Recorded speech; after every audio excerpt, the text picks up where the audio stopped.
Chicago residents are furious that their tax bills have gone through the roof. I mean, some of the neighborhoods, East Garfield, like, what? You had how much of an increase? Yeah, I mean, to the moon. Why is this happening?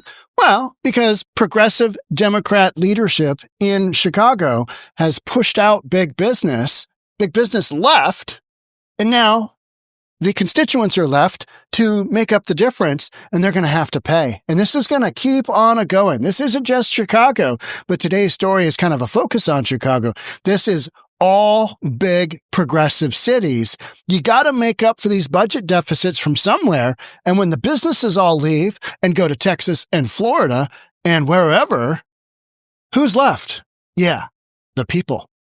Yeah, isn't this great? Okay, let's get into it. Here we go. You know, so many of these stories, I would feel sorry for folks more, but they voted for Let's Go Brandon Johnson. He is their guy, and he has been from day one. We're going to need to have more progressive revenue, meaning you're going to tax wealthy people or you're going to tax businesses. Yeah, but you can only do that so much. And then you only got so much to go with, and you got a whole bunch of homes because people need to live in homes.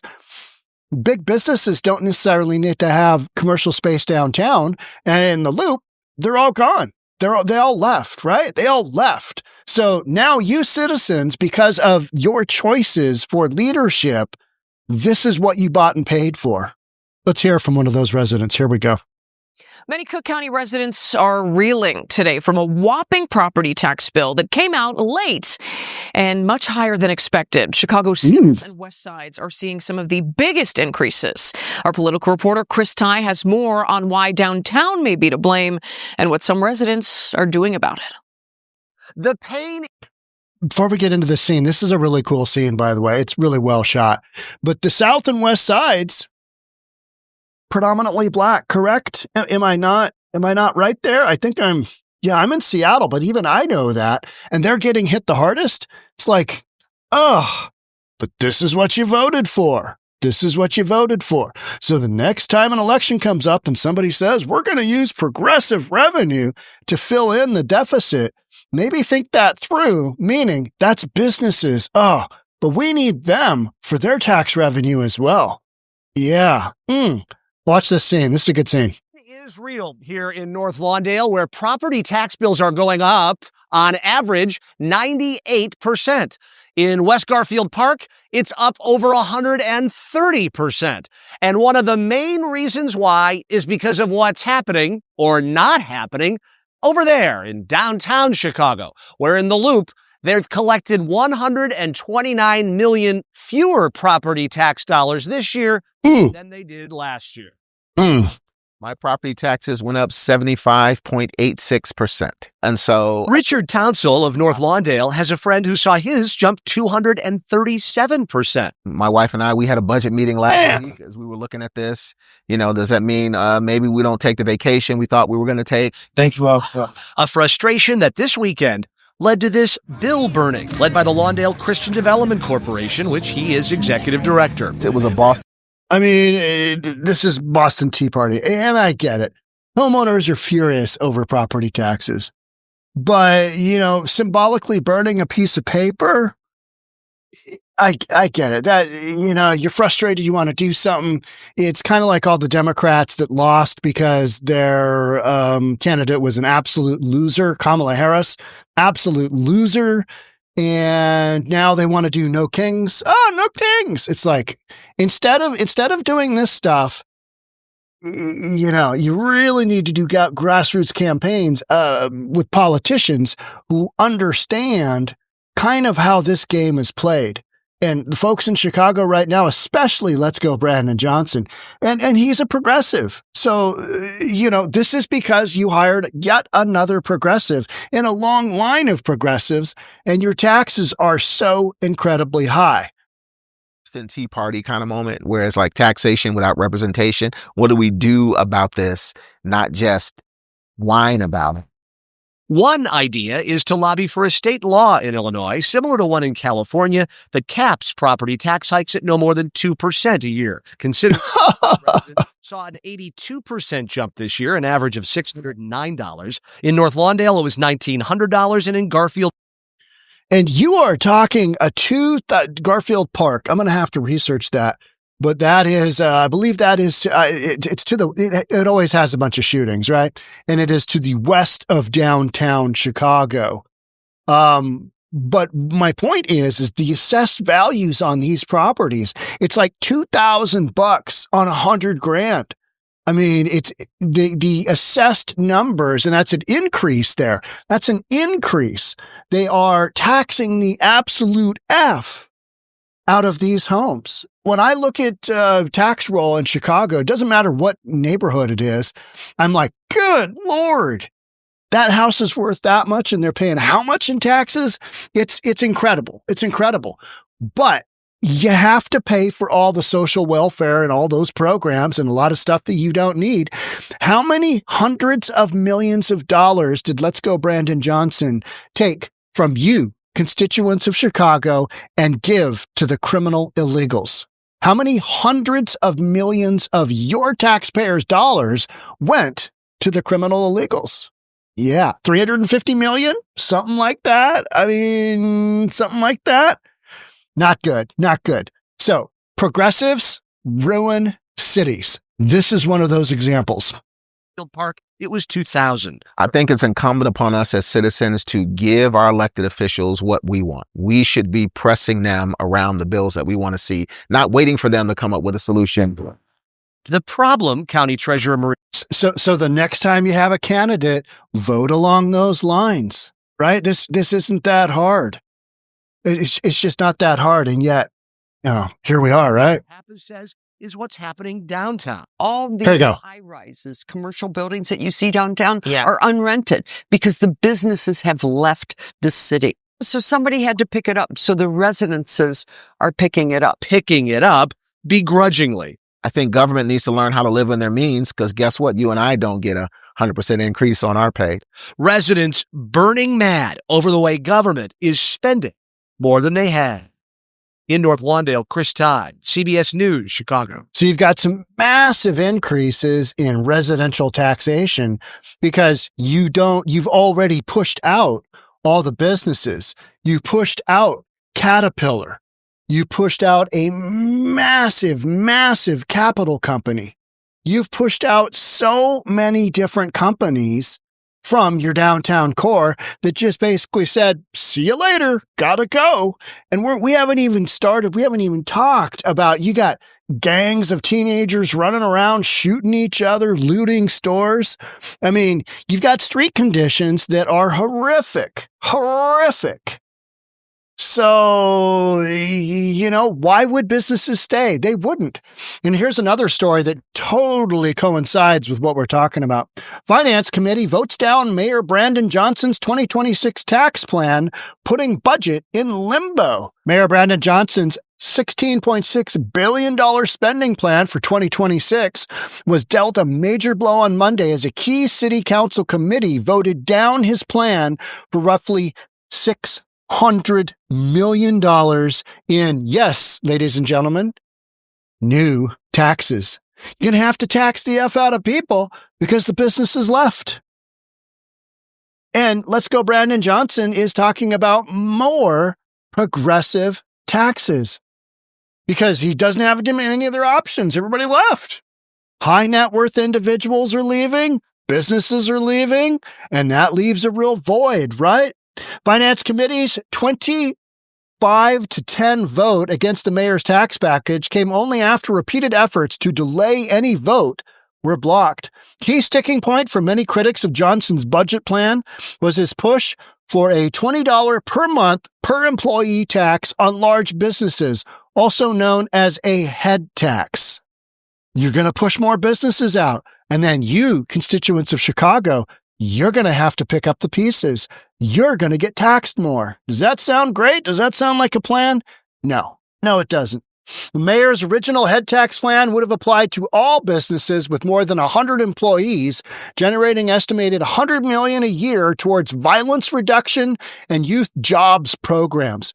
How about violence reduction? Instead of just playing grab ass, you arrest, you investigate, you arrest, you incarcerate those running around shooting each other. Why don't we do some of that instead of just letting everybody run around and shoot each other? And youth jobs programs. Well, you wouldn't have to talk about adding youth jobs programs if you had a healthy economy, if you hadn't pushed out all the employers. And this tax right here pushes out employers, those who would have the option and the ability to hire youths. But no, you're not doing that. You're just slitting your own throat from ear to ear. Let's just go ahead and pull out our gun and shoot ourselves in the foot repeatedly. But in the face of resistance, Johnson revised his plan to apply the tax only to companies with more than 200 employees, generating $82 million in annual revenue. He's going to have to cut and piece this from all sorts of different places, right? Monday morning, in a signal, the mayor still couldn't get enough support for his head tax plan. His budget team told alders the latest plan would again apply to all companies with more than 100 employees. He's got to go. He basically states, we need them to pay their fair share, right? And in any economy, top 1% are typically paying 50% of all your taxes. Chicago is not immune, right? Violence prevention and youth jobs programs would get $82 million from that tax, with the remaining $18 million going towards small business grants. What small business? You're not going to have any left. You are pushing them all out. How is that working out for you? How is that working out for constituents with tax bills that have gone to the moon? Those changes weren't enough to win over a majority of alders. Riley noted that a recent analysis by Cook County Treasurer determined the median property tax bill for homeowners in Chicago rose 16.7% in the past year, in large part because of a $134 million drop in property taxes collected from commercial properties. Properties that were once occupied by businesses that were doing well. Remember when downtown Chicago, remember when Illinois used to be a place where people moved to and started up a business? How many thousands of businesses have left because of failed progressive ideology? Thousands. Where have they gone? Texas, Florida. Away. They've gone away from Illinois because you got terrible policy. You've got terrible leadership. You've got awful leadership. This is the end result. So even within this article, which is current as of November 2025, Let's Go Brandon Johnson is doing the exact same damn thing that got you in the spot you're in right now. He's just doubling down. He doesn't have any other options. He can't cut from a whole bunch of programs because Democrats can't cut. They're not able to cut. They're just raise your taxes. Perfect. That's great. The bottom line is this head tax is only going to make things worse. The shift is being put on the homeowners because commercial properties are paying less, because they're valued less, because they're empty. That's why. They're empty because you drove them out with your vote for progressive leadership. You drove them out. They're gone. Bye-bye. See ya. Because businesses have options. Homeowners necessarily don't. Been in this house forever. My family's here. Whatever. It's much harder for individuals to just kind of up and leave their community, especially if they've been part of that community forever. So they just bend over and they take these tax hikes 10 ways from Sunday, and they say, "Sir, may I have another?" That's not ideal. No, it's not ideal. Wild, right? In addition to the head tax plan, the mayor's tax package includes increasing the city's tax on cloud computing and software licenses to 15%. All right, so you're going to drive out people doing cloud computing, software licenses. We've already got companies here in Washington State that are leaving because Washington State implemented one of those kind of taxes. So there's more businesses leaving, and that'll raise $416 million in new revenue, a first one-of-its-kind social media amusement tax that would raise an estimated $31 million by taxing social media companies 50 cents per active user over 100,000 in Chicago. Is that even legal? Is that even constitutional? I don't know. Yeah. You want to find out? Let's see what happens if we tax. You're going to tax social media companies based on per user? What kind of effery is that? I mean, you are literally pushing out business in droves. And a yacht tax. You're seriously going to tax the yachts, the wealthy 1% that are paying 50% of your taxes, right? Yacht tax that significantly increases the rate for boat mooring at Chicago's harbors to bring in an additional $4.1 million a year. Do you really want to piss off the wealthy people for $4.1 million over jacking them on their cost to moor their boat? I mean, is that really a smart thing? If you're trying to attract business, if you're trying to get things going from an economic standpoint, and you're absolutely screwing over your constituents with all these taxes, do you really want to piss off the really rich people and have them all literally just, yeah, you know what? Because people who have yachts have money, and they will say, oh, Chicago doesn't want us here. Let's go to Miami. Huh. Yeah. Just like they're going to do in New York City, right? In New York, you got Mamdani. You got a socialist. You got a socialist for mayor. They're just going to leave New York City if it's bad enough for them. Go down to Miami. Going to go to Florida. It's warmer there. People in Illinois, people in Chicago, same damn thing. All right, got my yacht here. All right, and you guys are jacking me up on my fees. Go F yourself, taking my yacht, and I'm going to wherever. Because they've got money. If you got enough money to have a yacht, you can move your yacht whatever you want to, right? Wherever you want to. Just put it on the road and, let's go, right? It's laughable. The failure of progressive ideology is stunning. And we are watching it in real time. Because this isn't just Chicago. This is also Seattle. This is also Portland. This is San Francisco. The list just goes on. One city after another that has progressive leadership. Because of the economic makeup of Chicago, unfortunately, you don't have as many sources to go to for funding. In other words, taxation.